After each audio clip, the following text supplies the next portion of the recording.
अस्सलाम वालेकुम वरहमतुल्लाहि वबरकातुहू औज़ु बिल्लाहि मिनश शैतानिर रजीम बिस्मिल्लाहिर रहमानिर रहीम। कुछ ऐसे मरीज़ भी आपने इर्द गिर्द देखे होंगे या आपके घर के अंदर भी होंगे, आपके दोस्त अहबाब में, आपके रिश्तेदारों में, आपके मिलने वालों में हो सकते हैं कि उनको पुरानी खांसी होती है, उनकी खांसी ख़त्म ही नहीं होती। लेकिन एक बात यहाँ पर याद रखना है कि उनको लंग्स कैंसर ना हो, टीबी का मसला ना हो।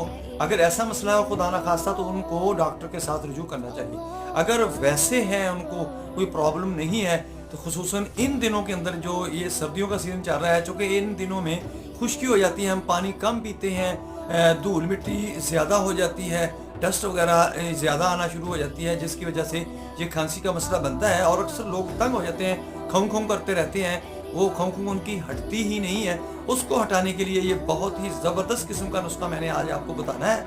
वो आपने नोट कर लेना है, नोट करके उसी तरह आपने उसको माजून बना लेना है। माजून भी बना सकते हैं, वैसे भी पानी के साथ ले सकते हैं।